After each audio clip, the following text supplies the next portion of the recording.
เฮ็ดบักไล่ก็บักเขิบไล่เนื้อแล้วพออีกแล้วทุกคน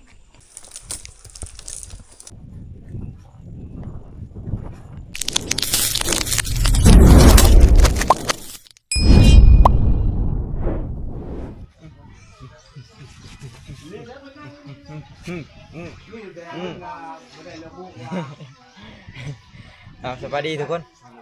มื้อนี้บ่ยังกลับมาขึ้นปลาคือเก่าขึ้นกับทีมงานนั่นแหละประมาณ4คน5คนนี่แหละมากะโดยความที่บ่ได้พอกันหลายอาทิตย์เติบเลยทุกคนเด้อมื้อยังมาอยู่บ้านเมียก็หลายวันเติบ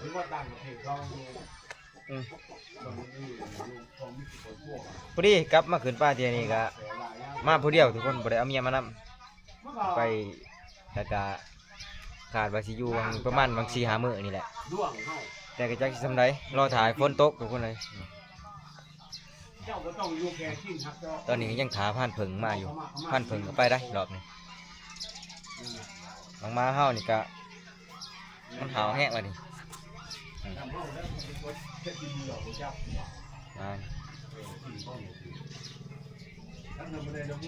เยี่ยมพร้อมบักไล่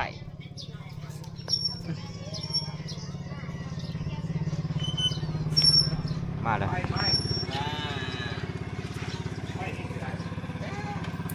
โอ้จนหายพานใหญ่ไปเอาบ่ได้หันโอ้สามีเจ้าขอโทษเนาะเอาสบายดีบ้านเพิ่งโอ้นี่บ่เกือบสิเดินป่าแม่นเกือบแตะเขาบ้านได้ยินได้สิยืนกันเขาก็ต้องการตัวนี้เนี่ยโอ้เพราะว่าคักมันก็เคยมีประวัติแน่ประวัติเตหินบ่รู้จะได้แน่เตหินหรือเตหินไปย่างกลางคืนตื่นเช้ามาปูตีนนี่แดงหมดบ่ไปกันมื้อนี้ก็หาคนทุกคนบ่เฮี้ยงแล้วก็พานใหญ่พานเพิ่งแล้วก็พานพังแท้พานกุ้งนำโอ้พานกุ้งรอบนี้ได้หยังขึ้นมาอันโอ้นี่เด้ FC บ่ให้เอาหมูฮงไปปลูกโอ้หมูฮงไปปลูกยอดมันแก้วกับยอดพวกบุกนั่นเด้เดี๋ยวมันเป็นให้พอได้อยู่ได้กินมีแนวเฮ็ดเลยเด้เนาะเอาไปปลูกอยู่ที่อ่างเฮาแหละดีเอาเดินทางไปนี่ไปรอบนี้ผ่านมองบ่ได้ไปนำเพิ่นค่าดำหน้าทุกคนมีแต่ทีมงานเฮานี่แหละไปโอ้เผื่อหอดแค่นี้แต่ขึ้นไปหอดแล้วขี่รถแล้วเนาะยามฝนก็จักสิขี่ได้จักบ่รถจักรก็ได้อย่าได้ลงมาขึ้นอยู่อุ้ยเอาเว้นอยู่แต่ยังคือเก่าเว้ยเมื่อยคือเก่าบืนอยู่ผู้ก็บืนอยู่เฮือนมันต่างกันได้เว้ยบ่บืนอยู่เฮือนก็ยังพอไว้ได้สู่ตายได้เนาะบัดมาบืนอยู่พี่อันตี้บัดนี้เนาะโอ้ยเป็นจะได้กับสู้ทีมงานเฮาขณะอาการฮอดยังคุ้มบืนอยู่นะเนาะตัวนั้นมันก็พอบืนได้อยู่ได้โอ้ยใช่เด้ผ่านเผิงบ่เห็นไงเลยโอ้ยแล้วสะอาดผ่านเผิง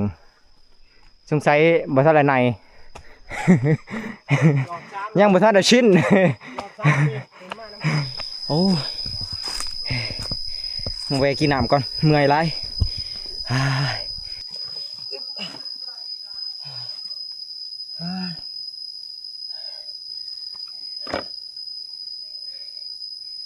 ก็ถือว่าหลายมื้อเติบหรือว่าเกือบ2 อาทิตย์เลยทุกคนที่บ่เฮียงบ่ได้ขึ้นป่าไปใส่ชีวิตอยู่บ้านเมียกะเพื่อสิได้มาอันนี้กะหลายมื้อ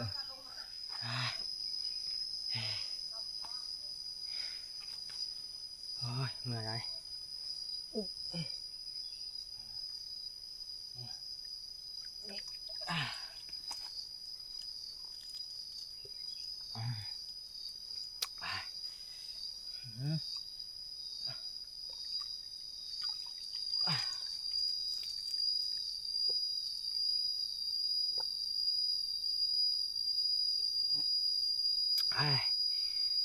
เย็นชดชื่นดีนะที่อยู่ทางขืนป่าเฮานี่มันมีน้ำสางไว้หาได้กินทุกคนเลยซึ่งน้ำสางตัวนี้มันเป็นน้ำสางค่ำหรือว่าน้ำค่ำนั่นแหละ น้ำค่ำเกิดมาได้จะแต่ไสก็คือน้ำค่ำนี่แม่นมันจะมีบ่อหรือว่าเส้นสายของมันต่างหากโดยที่บ่แม่นน้ำทั่วไปทุกคนเลยน้ำค่ำนี่มันจะมีรสชาติที่สมจักหน่อยมันจะมีรสชาติสมแล้วก็ไซส์เป็นพิเศษนะแล้วก็น้ำค่ำนี่บริไม้ความว่ามันจะมีอยู่ทุกๆบ่อนได้มันมีเป็นเฉพาะบางจุดบางบ่อนเท่านั้นนะแล้วก็จุดพิเศษของน้ำค่ำนี่แม่นบ่ว่าสิเป็นฤดูแล้งหลายปานใดก็น้ำค่ำนี่ยังเต็มเปี่ยมคือเก่าทุกคนแล้วก็ยังออกลายคือเก่านะน้ำค่ำนี่มีได้ตลอดแล้งแล้วก็ตลอดพ้นทุกคนเลยแล้วก็อยู่ในพื้นที่บ่อเฮียงย่างขึ้นป่านี่มันเป็นจ่ายผู้มันเป็นเนินผู้จริงๆกะสำหรับน้ำธรรมดานี่บ่มีทางเลยว่ามันสียังมีน้ำเก็บไว้อยู่ในอ่างนี่ทุกคนเลยปกตินี่น้ำมันจะไหลลงหรือว่ามันสิดูดซึมลงพื้นที่ที่หาเพียงอยู่แล้วนะแต่ว่านี่มันเป็นบ่ออยู่ในเนินผู้เลยนะทุกคนก็ถือว่าผู้ใดขึ้นมาหรือว่าผู้ใดลงมานี่ต้องได้แว่นี่ก่อนกินน้ำก่อนมีเดี่ยวมีแรงจังย่างต่อทุกคนไปเดินทางต่อ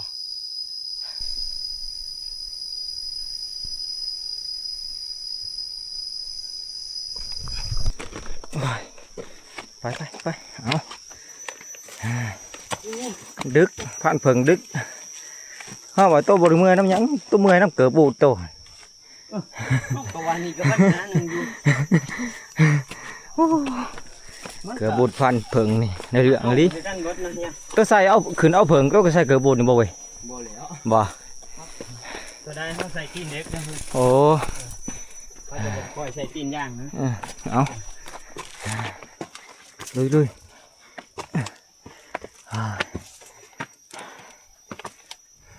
เผื่อเหาะเนาะเอาต้องเล่นอินเทอร์เน็ตไว้ก่อนได้นี่เป็นรอบสุดท้ายได้นี่เขาป่าเลยมันบ่มีเลยได้นี่บ่ได้ใส่ได้ได้เอามีแต่ว่าพักผ่อนแล้วก็นี่แหละอุปกรณ์เดินป่าเฮาขึ้นมารอบนี้ก็เห็นกล้วยเห็นงัวเลยทุกคนเพราะว่าฤดูนี่คือฤดูยามหน้าเลยก็เจ้าเริ่มเอากล้วยเอางัวขึ้นมาปล่อยละนี่เด่นแล้วเขาเล่นน้ำพุ่นแหละก็จะก็เสียลงกลับลงมาบานขึ้นกางงัวกับกล้วยนี่ใส่ชีวิตอยู่ในป่านี่หลายเดือนเติบพุ่นได้พุ่นแหละเดือน11 12พุ่นแหละจังสิได้ลงเมื่อบานงัวกล้วยเติมน้ำมันเติมกันทุกเทือที่ไปป่าแล้วแม่นต้องได้เติมน้ำมันนี่สำหรับน้ำมันไปกลับนี่แม่นตุกหนึ่งนี่พอดีเลยลิตรไปลิตรหาทุกคนไปกลับ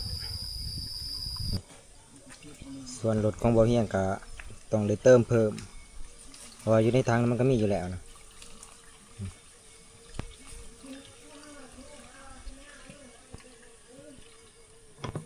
มาเลยไรแล้วรีวิวรถจักรของนายผ่านแต่ละคนนี่ซึ่งที่สุดก็คือรถผ่านนี่ว้าวขึ้นได้ที่เลยเอาขึ้นสักได้ที่โอ้ยจับน้อยหนึ่งก็บ่ได้อีกนั่นเห็นบ่มันบ่ทันเอาหอดใส่ก็ล้มเลยดิโอ้ยพูนไม่คำบ่แม่นธรรมดาใดจนเอาไม่คำเอา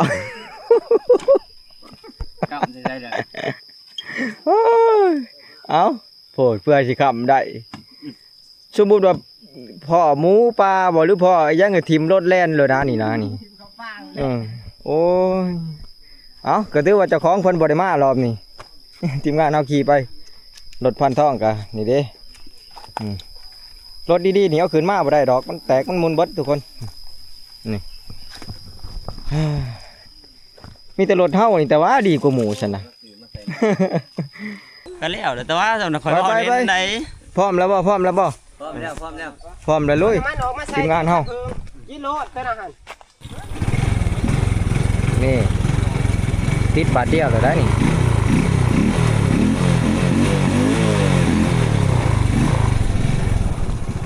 ไปเดินทางทุกคน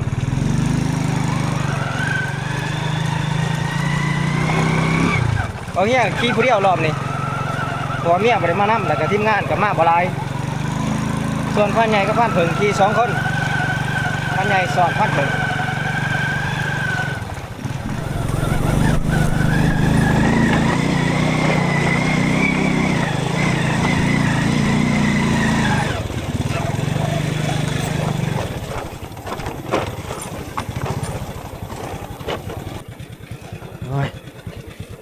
เห็นว่าขึ้นมาวิดหลังผู้บริไม้ความว่าเขาสิ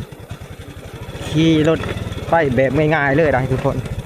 อยู่หลังผู้มันก็ต้องมีขึ้นมีลงคือกันนี่ที่สำคัญแหละแม่นรถแต่ละขั้นต้องมีเบรกหนาถ้าว่าผมมีเบรกหนาก็คือปีนผู้กันลำบากลงผู้กันลำบาก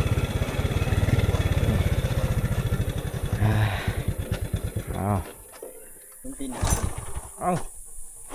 เฮ็ดห่วยสิรอดอยู่บ่ล่ะอย่าบิดมันตี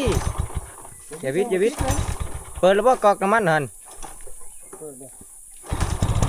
เอ้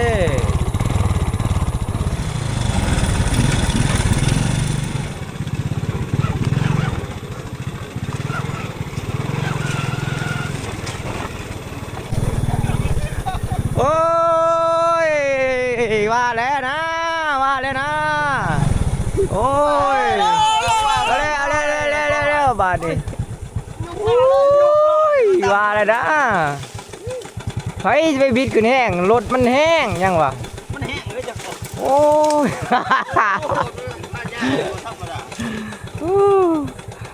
อันตราย นี่แหละฮะจ๊ะเรื่องมาเลยพ่อเขาป่งคือก้นกลับมา เอาคักในตัว15,000เพิ่งเขาป้าเนี่ยบ่ได้เว้ย นี่คือเรื่องรอบ ไปมาอีก อันตรายเนาะ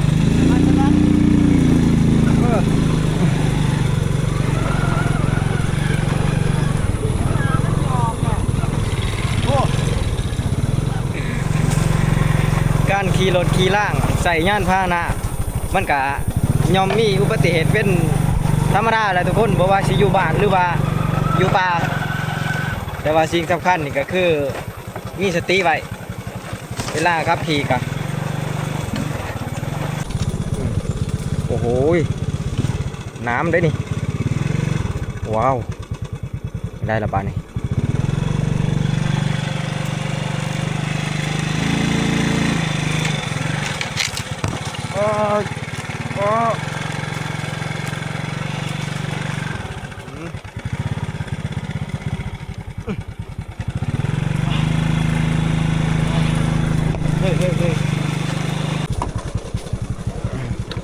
นี่ไงโอ้โหเกือบไหมล่ะนี่แหละขอควรระวังก็คือเวลาขับขี่อยู่ในป่าต้องเบิ่งไม้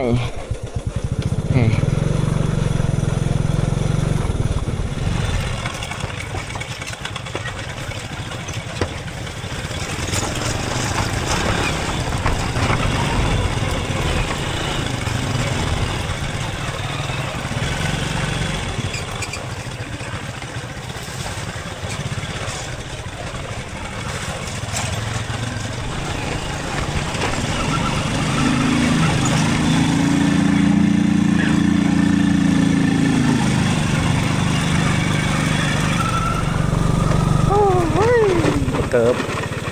แลนเป็นแลนเลยเอาเหยียบสู้เหยียบ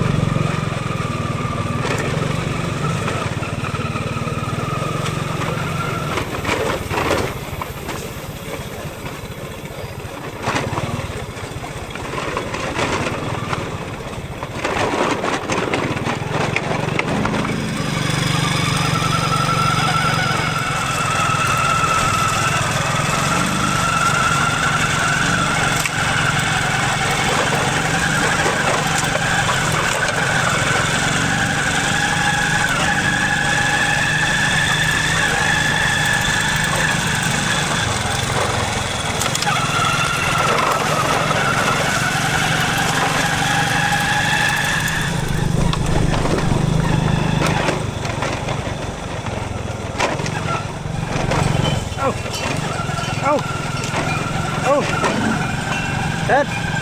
บักไล่ก็บักเกิบไล่เนื้อแล้วเฮ็ด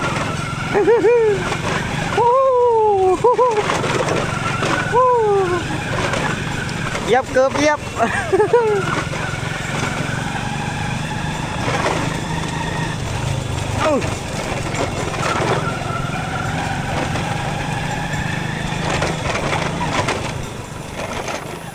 นี่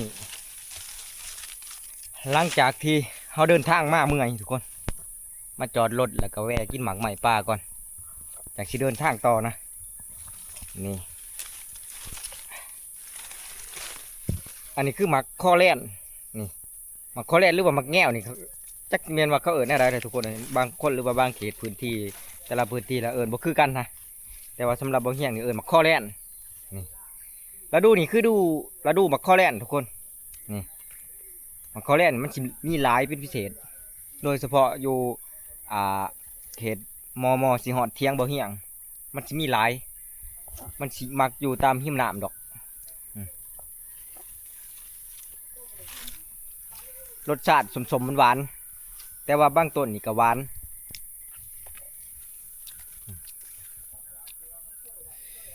โอ้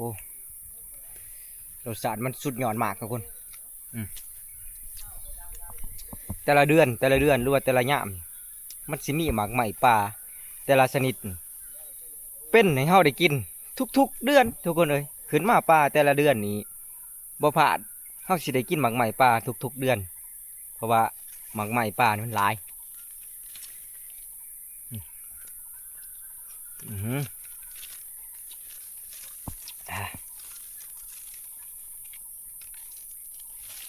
เดี๋ยวเฮาสิเก็บลงไปทีมงานกินก่อน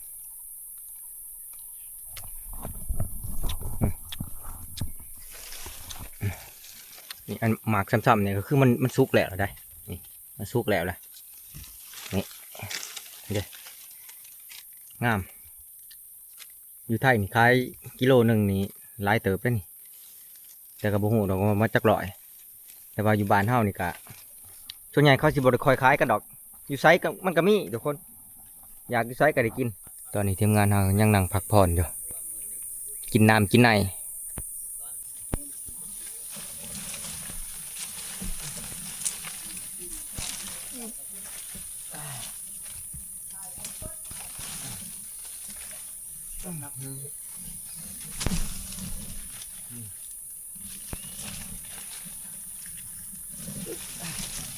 ที่จริงมันมีงาเจ้าที่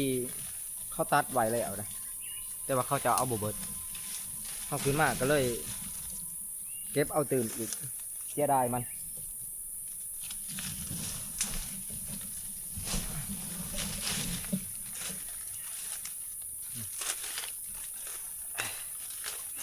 เดี๋ยวเขาสิเก็บเอา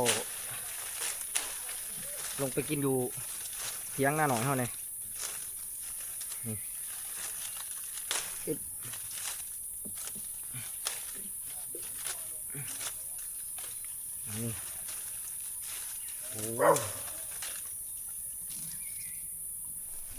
นี่ลองชิมแบบสดๆเบิ่งจะบาด นี่ กินหมากช้ำๆนี่เขา สดเลยได้นี่ ขาดเถอะ สดคักเลยได้นี่ เอาเบิ่งหมากสิ เอาไปให้พันทองเนี่ยเอาไปให้พันทองเนี่ย สิบาท เอาโอ้ยหวานแล้วเว้ยนี่เด้ เอาบ้านเบิ่ง ให้เผือกเนี่ยเขี้ยวขี้อยู่ หม้อนี่เสริมตลอดเด้อมากินนี่นะเว้ย กระเจ้าว่า FC ดอกนะ ถากมาจับกันได้อยู่นี่ เพื่อได้ตกใส่ เอากินไป อย่าได้หอยตะเล่นว่าตกใส่ดิ โอ้ยเขาว่ากินหมากไหม้นี่ถ้าว่าลืดในนี่ดีได้ในพระนี่ เป็นยัง เพราะว่าตัวนี้นี่มันสิไปล้างลำไส้เฮา โอ้ สิ่งที่สกปรกในมันสิขูดออกเบิดได้ โอ้ แต่พ่อเราบ่จังลืดตลอดนี่พอดีแล้วสนอบัดนี้ อันนั้นข้อดีของโตข้อดีของเฮาผัดตั้งโต กันบอกเนี่ยก็กินแป้งถูฝาที่ลงไป มันจังคัดบ่ มันจังคัดแล้วก็กินเป็ดโป้ลง บ่แม่นหมากไหม้นี่มันสิมีสารจังใดจังหนึ่งได้โอ้ เรื่องข้อดีของมันนี่เนาะเฮาผัดข้อดีเฮาผัด มันไปทำความสะอาดลำไส้ คักอยู่มันสิเบิดก่อนไปกินหอนเที่ยงหน้าหน่อยได้นี่ อีหยังมันเซลฟี่เลยอยู่ตรงนี้กัน ลงเว้าแล้วดูนี่ยังเหลืออีกหมากหนึงได้ที่เฮายังบ่ทันได้กินมันบ่ทันสุกนั่นก็คือ มากองไงปะ หมากต้อง บ่ กระโดด หมากต้องหรือว่าหมากกระเทาะนั่นแหละ ชุกหลายเลยดิ มาเคาะเลยยัง ต้นทางเมื่อ ครับ ค้าเมื่อสิไปเก็บเอา กลับบ้าน ไป ยิงกระใหม่อยู่ทั้งขา ปีนไปเลยไปเลยไปเลยไปเลยไปเลยแน่ มันหมอ อีก เอาน้ำไปให้เขากินน้ำเด้อ เอาเลยหัวเอาขาดๆได้เลยไปยกเลยยกเลยยกเลยเลยเลยเลยใหญ่มาตกโอ้ยไป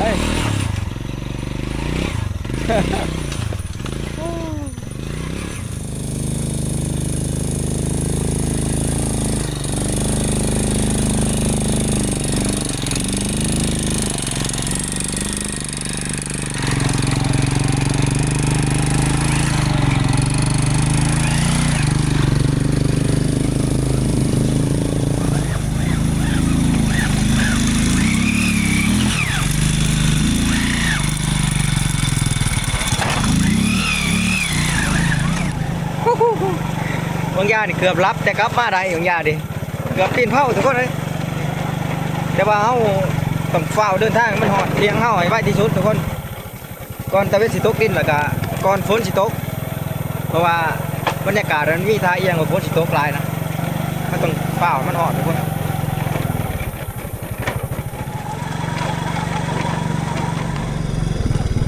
หอดแล้วชึกในที่สุดนี่จนคำทุกคนเลย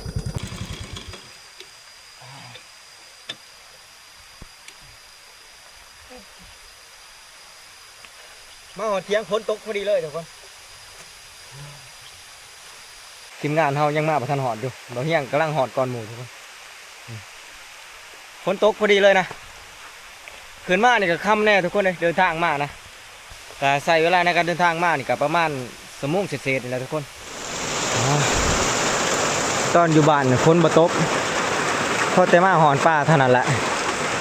ฝนตกเสยเลยทุกคนเลยก็ถือว่าเป็นเวลาหลายวันเติบที่ว่าฝนบ่ได้ตกเพราะว่าอยู่บ้านแล้วอยู่ป่านี่น้ำก็จนแห้งอยู่ป่านี่กันโอ้ยทีมงานเฮาแข่งฝนมาเปียกเนาะ โอ้ยเดี๋ยวได้ เด็กเข้าเลยนี่ เอามาเลยมึงดิ เบรกว่า จะดึงออกไปได้เด้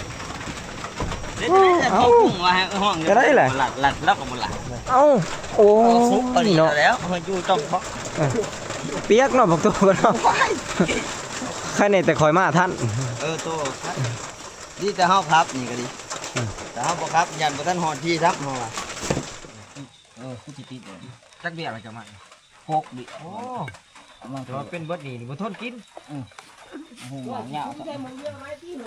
บ่อันนี้ซักไปนี่ก่อนกล้าไปก่อน มักง่ายโหดดอกมัน ให้มันใหญ่แล้วเฮาจังแยกออกเดี๋ยวเฮาเฮ็ดหัวเฮ็ดแค่ดีๆก่อนกล้วยมันสิเข้ามากิน โอ้ขาคลีกันปุก ตัวใหญ่ก็มีแต่ว่าเอาตัวน้อยมาก่อน เฮาอาศัยเบี้ยบ่ฮู้นี่แหละเพราะว่าเนาะยามเฮามาแล้วเฮาหิวข้าวอยู่บ่ได้ตาม บักฮุ้งเฮาก็หลายได้อไว้อยู่บ้านแต่ว่าเฮาบ่ได้เอามา ตู้เย็นมันมีหน่วยนึงว่าสิเอาได้ต้มมาบัดมาก็ลืมครับตัวนี้เอามองนั้น ไปเลยนี่ ใส่แล้วเนาะ หักแล้วแหละ โอ้ ฮู้นี่แหละสำคัญปลูกไว้หลายต้นอยู่แค่สวน ติดอ่ะต้นมาโหดคักแล้วบัดนี้ ได้ย้อนพันกุ้งได้นี่เพิ่นเอาพักขึ้นมาปลูกอันนี้คือมะฮุงนี่เบี้ยมะฮุงเอามาปลูกซ้ำไว้นี่ก่อนถ้ามันติดแล้วก็ต้นมันใหญ่อีกจักหน่อยจังก็เอาไปปลูกนี่ก็มันแก้วเพิ่นเอามาปลูกเด้ก็ถือว่าหลายเติบยังเหลืออีกอยู่ภายนอกพุ่นแหละสวนเฮายังบ่ทันแล้วเทื่อตอนนี้กำลังระดมเงินกันซื้อน้ำมักจับอยู่ทุกคนเลยซื้อน้ำมักจับมาหลอมมันจังสิอยู่งัวอยู่ขวดทำบิดว่าสิเอาใหม่หลอมแน่นี่แหละแต่ว่ามันก็สิได้บ่หลายปีเลยตัดสินใจบอกกับทีมงานว่าซื้อน้ำมักจับมาใส่ หล้อมแล้วมันได้หลายปีเลยมันจังคมตอนนี้เฮายังบ่ทันกล้าเอาหยังมาปลูกหลายเพราะว่าหัวเฮายังบ่ทันมีคุ้ยก็มันมาหอดเตียงเลยทุกคนมันมาแล้วมันจะมากินเครื่องปลูกของเฮามาปลูกไว้แต่เฉพาะนี่แหละเล็กๆน้อยๆเพราะว่ามาหอดแล้วก็ฝนตกเลยนะ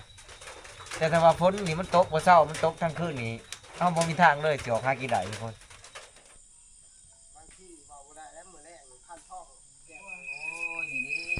ตอนนี้ทีมงานเฮาก็ยังคนคิดหาเมนูอยู่สิกินแรกมื้อนี้จักแม่นว่าสิกินหยังเออ แต่ว่าที่แน่ๆนี่ก็คือนี่แหละตัวพานใหญ่เพิ่นนั่งเฮ็ดข้าวเหมาอยู่พานใหญ่ก็จีนังคาราบาวลุยไฟเพิ่นว่าเมนูของเฮามื้อนี้ส่วนพานเพิงเพิ่นก็ว่าพุ่นแหละเพิ่นสิตำอิหยังก็ตำเผอตำมีเพิ่นเอาอาหารแรงเฮามื้อนี้มันก็บ่นอกเนื้อจากอาหารที่เฮาเตรียมขึ้นมาแต่บ้านพุ่นแหละ ที่ไม่เมื่อฮะ นี่เอาทับติล่ะ เตะดังอะไรที่เมื่อฮะ นั่นแหละตักใส่ได้นี่หัวสมาจับหู แต่ลิงมันหอนมันยังจำหมูได้เด้อ บ่หิวข้าวมามื้อไหนทุกคนเลยเอ้าบ่เว้าหลายมีแต่ว่ารอถ่ายกินข้าวเลยบัดนี้ แซ่บคือเก่ามา มาโลดเอามา นี่แหละซ้ำนี่แหละอาหารมื้อนี้ เดี๋ยวลวกผักเฮานี่เด้นี่เอามาแต่บ้านนี่ โอ้ มะขามเปียก เนี่ยผสมขี่ดำฮะ คาราบาวลุยไฟ ข้ามบ้านมื้อ ห่วยหวานแล้วเว้ยเอาได้ ก็จะขึ้นจีนะ กินก่อนเลยได้นี่ ขึ้นเชิญ กินก่อนเอิ้นมาทุกคนกินข้าวทุกคน เฮ้ยเมี่ยงเอามาส่งโตหรือบ่เคยไข่โต มื้อนี้กินเพื่ออยู่บ่ได้อยู่เพื่อกินกินแค่นี้ไปก่อน เจ้าจะมองได้เห็นกันได้เลยเฮ้ยนั่งบางพวกเพิ่นมาปั่นฉีน่ะเด้อฮะจนฮอสิปิดเสียงนั่นเอาบ่เอาคือ เตี้ยกักแล้วที่ก็เบอร์กับบางเบอร์ยังเป็นเบอร์เกาะไปแล้วเบอร์เกาะหวยแล้วเบอร์เกาะเบอร์จะได้นะไปอย่างส่วนเดียว มันลายเกินเนาะ เคยเบอร์กันมองไป ตัวมาแต่บ้านมีเอาเว้ยบักคานนี่ โอ้ยแม่เฮาขึ้น นี่หว่า เอาอยู่กันบ่ โตไปใช้ตัวจังบ่ได้ขึ้นให้แม่ไปนี่แหละ เอามาแต่ป่าหลาย โอ้ปกติก็แม่นภารกิจของเฮาเลยครับเป็น ก็บ้านคักอยู่เนาะ แม่โตกับแม่เฮาคือกันนั่นแหล้ว แม่เดียวกันหมดเลย จริงๆแหละมันก็เป็นหน้าที่ของเฮาแหละรับผิดชอบ ครับเมื่อมื้อนั้นละหนึ่งครับ แต่ว่าเฮาอยากหาอยู่ดูเอาไปเฮาไป เอามีแต่ว่าจัดเตรียมเครื่องมืออุปกรณ์เฮาได้บัดนี้กินข้าวแล้วก็กินกาแฟแล้วก็นี่แหละฟานใหญ่กับพูนเรียบร้อยแล้วได้เพิ่นเฮ็ด เยี่ยมเบิดเลยเด้ สำเร็จจ่าเต่า อืม โอ้คักเนาะทงตัวนี้เนาะ เดี๋ยวโอ้ยทงมานได้เฮ้ย ทงมานบ่นี่ มานวางรอบก่อนนี่บ่ มานหลายเที่ยวแล้ว หลายเที่ยแล้วบ่ ต้องฮู้บ่ว่ามาแต่ไส มาแต่ไสล่ะ บินตรงมาจากเกาหลีผู้ใดทง โอ้ใส่ของมีแบรนด์ดีว่า FC พากมาให้ โอ้ FC ฝากมาให้จากเกาหลีพุ่นบ่นี่ มาจากเกาหลีพุ่น โถทงมานเหลืองหยังก็ยามันเลยทงมาน แล้วก็ฝากปากฝากท้องนำแล้วพันใหญ่เพิ่นบ่แล้วนี่จ่าเต่าเพิ่นนี่ พังเบิ่งมาแล้ว ฟังเบิ่งเนาะสิได้ยินอยู่บ่ล่ะเอากินทีมงานเฮากาแฟก็ได้สิเป็นได้ก็แนว เพราะว่ามื้อนี้มื้อแรกเด้มาเฮาต้องได้หาทุกคนนี่มาเฮามาเพื่อหากินอยู่แล้วนะแต่ว่าก็มื้ออื่นพุ่นแหละจึงสิได้มาพอกันเพราะว่าต่างคนต่างก็ไปก็สินอนนาพุ่นแหละบางคนก็สิไปแจ้งเลย เอาอูไปเลยอูไปบ่เราจะไปนั่งน้ำกันบอกความ หลักๆสีขาเฮาก็ปลาให้มันนอนเต็มที่ก่อนนอนพักผ่อนเอาแห้งมื้ออื่นพุ่นแหละจังสิพามันลุยสำหรับยามมื้อคืนหรือว่ามื้อนี้นี่แม่นทีมงานเฮาไปหากินก่อนนอนหลับฝันดีอยู่บ่ล่ะไล่ นอนฝันดีอยู่ เอานอนพักผ่อน จ่อยเนาะเจ้าสาว ไปแยกย้ายกันไปหากินบัดนี้ทุกคนเอ้ยบ่เฮียงนี่เดินเดียวมื้อนี้สิไปหาเลาะไต่ตาหรือว่าถ้าว่าพ่อบอลได้ที่ถือใจแล้วก็สิขึ้นหางนางเพราะว่าถืออูไปนำเด้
อีกแล้ว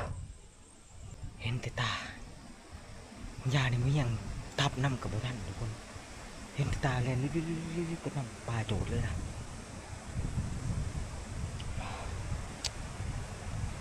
รอบซองแหละทุกคนบ่ยังพออีเห็นบริทับนะมาพอตัวที่ซองอยู่ปลาไผ่อยู่ปลาโจดนี่เขาบริทับอีกนะ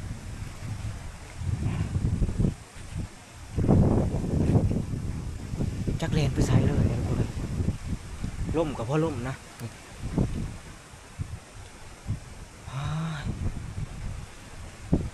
ทับน้ำประทานอย่างทุกคน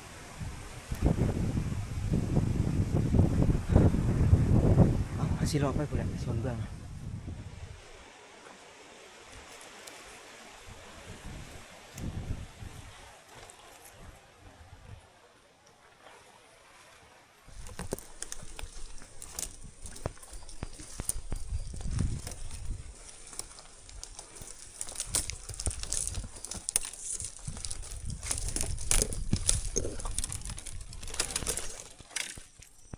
โอ้มันบ่ได้ค่อยขึ้นมาเห็นแต่หอยเก่ามันทุกคนประมาณบาง3-4 วันที่แล้วนะหอยใหม่มันบ่ค่อยเห็นหอยมันดุด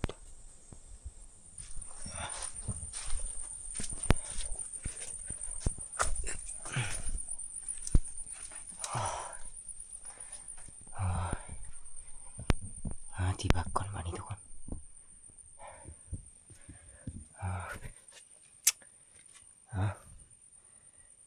สำหรับในค่ำคืนวันนี้บ่ยังกะสินอนอยู่นี่แหละทุกคนหาเงือบหาหินหรือว่าหาถ้ำที่มันสามารถนอนได้เพราะว่าไปหาเลาะเยี่ยงกะมันบ่พอหยังเลยทุกคนเลยนี่พอก็บริทับนะทำน้อยนี้กะบอนที่บ่ยังเคยมานอนอยู่ทำเลยดิเด็มันจะเป็นเหงือบพาหินออกมาเนี่ยนี่แต่ว่ามันสามารถหลบฝนได้ว่าสิเลาะไปสิไกลกว่านี้แต่ว่าหยานฝนตกทุกคนเขาก็เลยจำเป็นต้องได้กลับมานอนอยู่ถ้ำนี้นะบรรยากาศมันบ่อยากเป็นใจบ่ได้ทุกคนฮะเราอย่างตานี่นะนี่ฮะ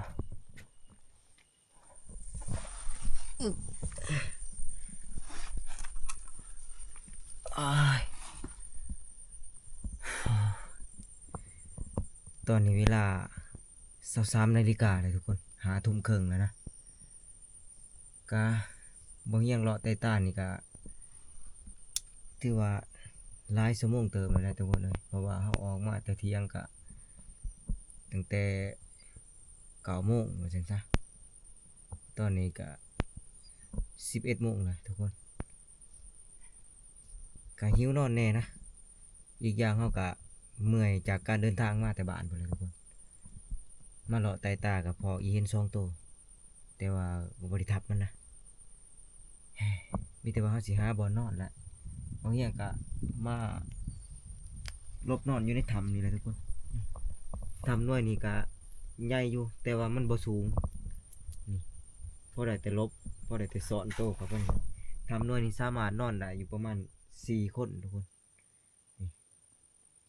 4 คนแต่ว่ามื้อนี้บ่เฮียงมาสินอนผู้เดียวอยู่ในนี้แหละทุกคนนี่เลาะหลายก็เมื่อยทุกคนหมู่มันก็บ่ทันขึ้นมานะเห็นตั้งแต่ห้อยเก่ามันทีมงานเราก็จะเป็นจังไดมีเสียงกระบังเลยบ่ได้ยินเสียงกระบังบ่มีไฟทับนะบางอย่างก็บ่ได้ทับเลยทุกคนเมื่อยเลาะจะเป็นนั่นแหละแต่สิเลาะไปต่อก็ย่านฝนตกนะเพราะว่าอยู่เขตบริเวณแถวนี้นี่มีทำหน่วยนี่คือหน่วยเดียวเลยนะถ้าว่าออกไปนี่แม่นบ่มีเลยทำถ้าว่าฝนตกนี่ซอแย่เลยเฮา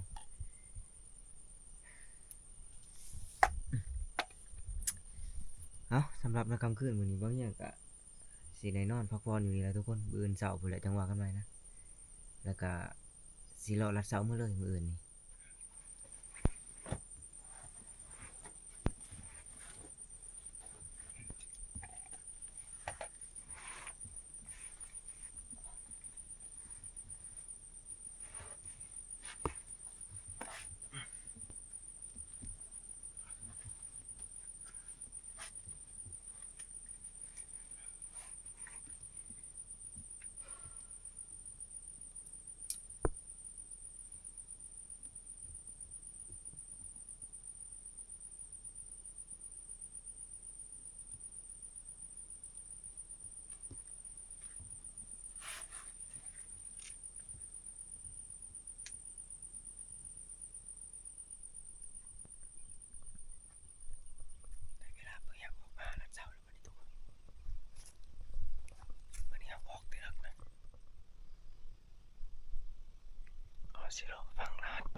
ถอยก่อน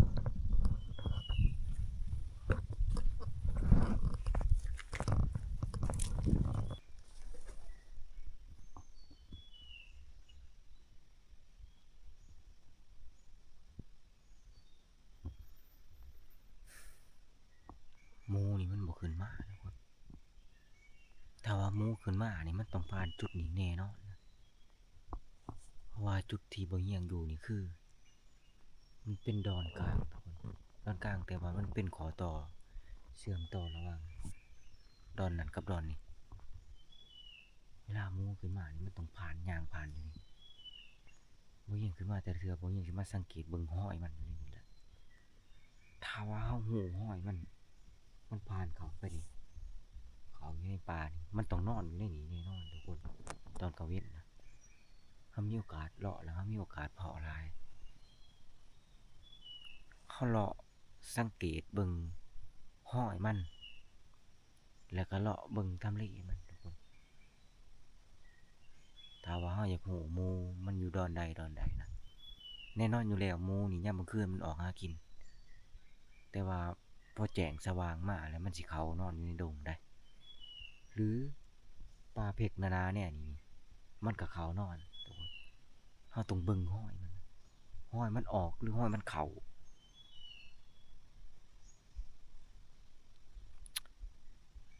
แต่ว่าอยู่ในนี้นี่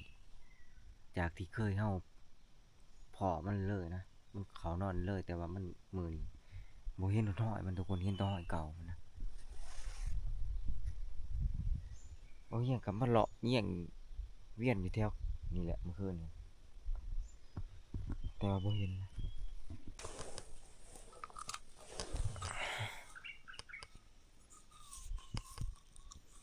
เก็บปลอกลูกกระสุนนี่นะน่าจะเป็นของนายพรานอื่นทุกคน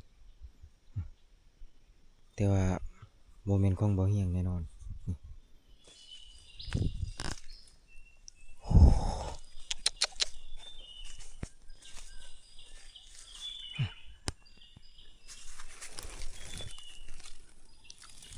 หอยมองดุดทุกคนนี่พก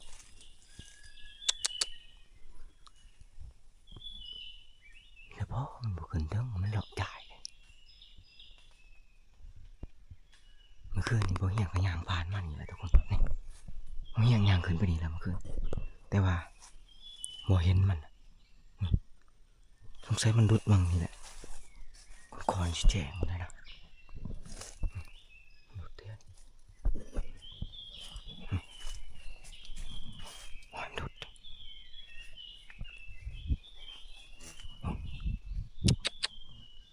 แตกทีเลยแทนมึงปลูกห้อยบักใหญ่มาเลยทุกคนปลูกห้อยมันนะน่าจะเป็นงูสมเขากินเมื่อคืนนี้แหละนี่มันมากินมากันบางต้องนี่หมูป่ามันอาจจะบ่กินเพราะว่าเราบ่เคยเห็นมันกินนะแต่ว่าอยู่ในบริเวณใดพื้นที่ที่มันมีหมากไหมนะหมูป่ามันจะเข้ามาดูดหาอาหารอยู่แล้วมีแต่หมากตองทุกคนเลยโดนขับถีบปลูกห้อยหมูป่าหมากตองก็โลนทิมชื่อมันมีคนกินทุกคนมันลายอีกแถวเขตหรือว่าแถวจ่านี่มีแต่ต้นหมากตองเบิดเดียวนี่ต้นสมต้นหวานมีเบิด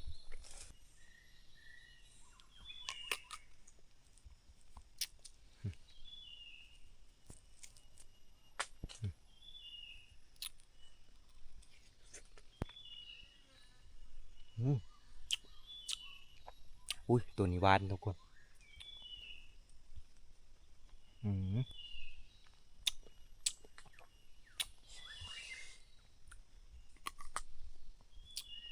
หวานต้นจะได้เดี๋ยวนี้ ทับเลยให้ เหตุการณ์ ทับยัง ทับยังบอกมาตีใช่ไหมยิ้มเลยอยู่ พาดเพิงเห็นแล้ว พาดเพิ่ง ทับยังเดี๋ยวดิ ทับบ่ ทำนั่นน่ะ ทับเป็นรังน้ำ มักเวอร์ ทับไก่ โอ้ ทับไก่ ขึ้นนี่ ลูกเสานี่เด้ โอ้ บ่ได้ยินบ่เสียงกะบะ โอ้ ยินอยู่ว่าดึงเสา ก็เรียกว่าแม่นอีช่างซั่นดอก คิดว่าเสียงผ่านท้อง ทับไก่ก็โดนขโมยซำนะ ยังโดดขโมย เพื่อแก้อู้เพื่ออิหยัง บ่เห็น มาเที่ยงไหนเอาไปแหละ ห้วย นี่ มายิงจอก โอ้ ไล่น้ำมาบูแซนผ่านเขน เออ เออ บ่ทันซ้ํ อืม มื้อเช้านี่ เดี๋ยวสาดเนาะ ผ่านเพิงหัน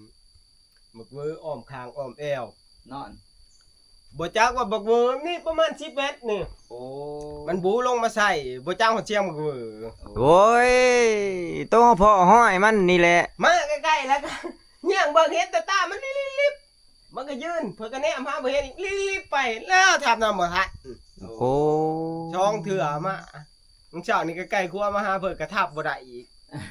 บ้านเพิ่นก็ได้ ลองผ่านเผิงเนาะ เอ้ยคำบอกเอาพันเพิงไปเฮาได้กินแล้วของเฮาสิไปนั่งหั่น โอ้ยามันยา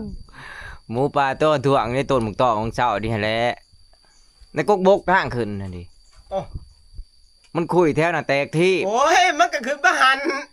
อยู่นะหันแล้วเฮาได้ยินเสียงพวกโตเอิ้นกันอยู่นะหันเฮาก็อยู่นะหัน มันขึ้นประหันแล้วหมูตัวนั้นฮะ เออ ม โอ้ ก็ข้าวอยู่พวกอยู่ ห้อยแตกที่อยู่ อืม ยังบ่คือจักโมงประมาณจักโมง 12โมงคืนนี้มันว่า โอ้ก็แม่นเดียว อืม 12โมงเขานอนแล้ว ฝนตกแล้วนั่นแหละ เออฝนตกแล้วเฮาอยู่ในถ้ำตอนเฮานอนเฮาอยู่ในถ้ำห้อยคอดอีหยังล่ะเว้ยคอดหยังคอดหมูบ่หรือคอดหยัง สมกับเสือ โอ้ยคอดสมกับเสือ เดี๋ย นี่ วว่าไรแนวของดี ไปนั่งห่างเมื่อคืนนี้ยังใส่เกือบโบกไปอยู่บ่นี่ฮะ บ่ได้นั่งหาง ฮะ ไปนั่งอู ไปนั่งอู แม่ โอ้ยมาพี่เป็นจังได๋เด้ดิหั่นฮะ เบิ่งคือเมื่อยคือมึนนี่เฮ้ย เมื่อยแล้วนะเมื่อยนำบ่ได้ทับ จังได๋สอนเบิ่งเหตุการณ์เมื่อคืนนี่มันเป็นจังได๋คือบ่ได้ทับ คันสิว่ามันช่วยเองก็ว่าได้เนาะ แนวไรน่ะ มันก็ต้องยอมรับแน่ มันบ่จักนี่แหล้วว่า โอ้เจ้าบ่จักรหัสมันบ่ได้จังได๋มัน ก็นั่นกับเสียงน้ำพ้นแน่เมื่อคืนนี่ ล่มแน่เนาะ เออ มันเข้าเจ้าเนาะหมู นี่บ่แล้วมันบ่ได้เข้าข่อยมันมานำทางมันหั่นแหละเนาะ โอ้ เจ้าก็เว้าว่ามันเข้าข่อยมันบ่ได้ เอาสอนมันเป็นจังได๋หมูหั่นก็สิบ่ได้ยิงกันเป็นจังได๋ มันเข้ามองเจ้าอยู่แต่ว่า แม่นมันมานำบ่ข่อยอยู่ เออ เอ โอ้ อย บ่ไปส่งมอง หมูประมาณจักโต ก็ตัวนี้เฮาก็บ่ฮู้จำนวนเพราะว่าในน่ะว่าเห็นตัวเดียวมันมา คิดบ้านตัวเดียวเนาะ เอา มาก็คือว่าแล้วย่างหูพัง3-4เทื่อก็ยังว่าบ่แม่นเสียงเหนื่อย โอ้เจ้าคิดว่าเสียงหยังทีแรกคิดว่าบ่แม่น แรกๆคันบ่คือว่าน้ำย่อยเด้อฟังก็ได้มาก็มันก็ค่อยเกินเสียง บ่แม่นฝนตกใบตองมันบ่ขอบ มันเลยดังบ่แฮง ซ้ำเสียงหนู สำหรับผ่านใหม่บ่ทันจักดอกว่าเสียงเหนือใหญ่ นี่ เฮาต้องฟังบาดกล่าวมันเอาจังซี่นะ บัดนี้เมื่อยพังแล้วก็สินอนลงว่าซะเฮาเจ็บแอวแฮง ทางอู่มอ โอ้ กำลังเนื่องลงหัวกำลังแปรอู่บ่ได้ยินเสียงคนย่าง ย่างใกล้ๆว่าบัดนี้ มันมาคือสิมันมาไกลแฮงเลยบัดได้ยินเสียงคนย่างบาดก้าวคนย่างหั่นนะก็เฮาจะได้ไต่ไผเบิ่งเมื่อคืน ผู้คักเนาะบัดนี้ ไต่ไฟเบิ่งอีก ได้ไต่ไผเบิ่งก็ยังบ่เห็นอีกนะของเพิ่นก็สิดีอยู่ในเชื่อยใหม่หน่อยแน่ เอา ไปแจ้งไผหาก็ทดกลมเลยเยี่ยงใกล้ก็ว่าแม่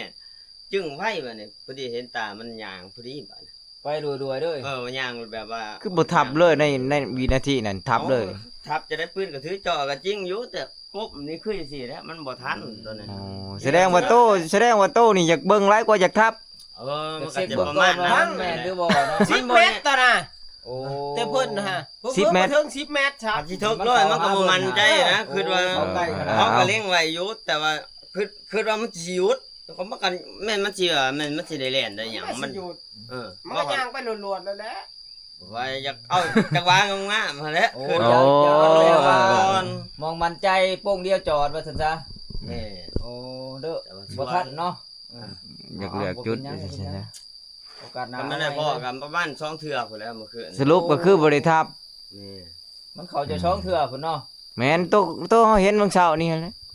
โตเห็นหอยมัน แต่บอกโตเอิ้นกันเฮาอยู่ในหันแล้วเห็นหอยมันดุดแถวน่ะ มันขึ้นมาแต่โตหั่นแหละ มันลงมากนอนตอนลงมาก น่าสิแม่นช่วงเฮานอนอยู่ในถ้ำเพราะว่าเฮานอนแล้วมีฝนตกเทื่อนึงตอนเฮานอนน่ะตอน 11:00 น 12:00 นแม่นบ่ 2 โมงประมาณนั่นแหละมันมา นั่นแหละ จากคนแบบมาฮับเริ่มมาฮับมาหายนี่ เออ บัดนี้น้ำก็ย่อยก็จักเชียงน้ำเชียงหยังก็เห็นเขากันเนาะลูก คืนพอดีเนาะ อ๋อ ขนาดว่ามั ผ่าน น แล่น ผ่านเผิงซับซ้อนว่าซั่นซะ มันแล่นไปก็ยังบ่ได้แห้งซ้ำเชียงหนู เอาคือว่าได้ดินมันสูง เฮาไปเบิ่งห้อยมันบักไก่มันพี่เฮาเบิ่งห้อยมัน คอย หา เบิ่งคอยว่าคิดว่าสิประมาณ3-40 โล บ่ได้ว่า40 หมูใหญ่ ยาวครับทั้งยาว ห้อยบักใหญ่มันเฮาเห็น มันแต่ว่าจนมันขาวหมอ แม่อันนี้มันขาวจะพูด เห็นเขาจะพูดด้วย มันยาก ผ่านเผิงเฮ็ดแล้ว อันนี้ก็คือประสบการณ์กับยางมัน เอ้า เป็นบท เรียนรู้ไปเรื่อยๆเรียนรู้ไปเรื่อย เนาะ จะเห็นคุยดังมันบ่ เห็นหมดโต โอ้จ้ะ แน่เห็นตามันบาดแรกก็ว่าน้ำข้าง เห็นเบิดโตจนขาวจุกพวกบ่ ซ้ำหน้ากระโต้บ่ต้องแน่ตัวป้อนใช้กระถือกระซ้ำน่ะ แม่น มัน แต่ว่าหมออยากเลือกจุดสงสัยหมออยากเลือกจุดว่าซั่นซะ ตอนมันยังรวยๆก็แม่นก็คิดว่าอยากคือข่อยว่าเนี่ยอยากให้มันหยุด เบิ่งนี่เด้อเคสหนึ่งทางมันนี่มันก็มาหนทางเลย มาตามท่า นี่ทาง มาตามเป่าไม้ด้วยเนาะมองเด้งไว้เนาะ ไปกับพันใหญ่ไปส่ง บัดนี้ในหมอสิเสียบท่าได้ยินอีเสียงบักลังน้ำใหญ่นั่นน่ะ โอ้ล้างน้ำคือเขาเว้ยโอ้ แม่ แม่น สั้นก็บ้างไว้นะคิดว่าสินอนพักผ่อนเหยียดแอวเนี่ยจังหน่อยฝากสอดแจ้งครูบาล จนเห็นเลยมองล้างน้ำมันก็ดิ คักๆๆโอ้มามือมาจับเลยนี่แต่ว่า ก็ถือว่าเป็นประสบการณ์ของพันเผิง มันมาลองก็ลองผ่านไป ลองบ้านใหม่ มาลองมันก็บ่มานแหละ โอ้จักไล่ว่ามื้อนี้บ่มานทุกคนเอ้ยตั้งแต่มื้อวานนี่พุ่นแหละทั้งมื้อมา ลองผ่านปุ่งผ่านเงี้ยมึงดูเพิ่นสิบ่อ้างหยัง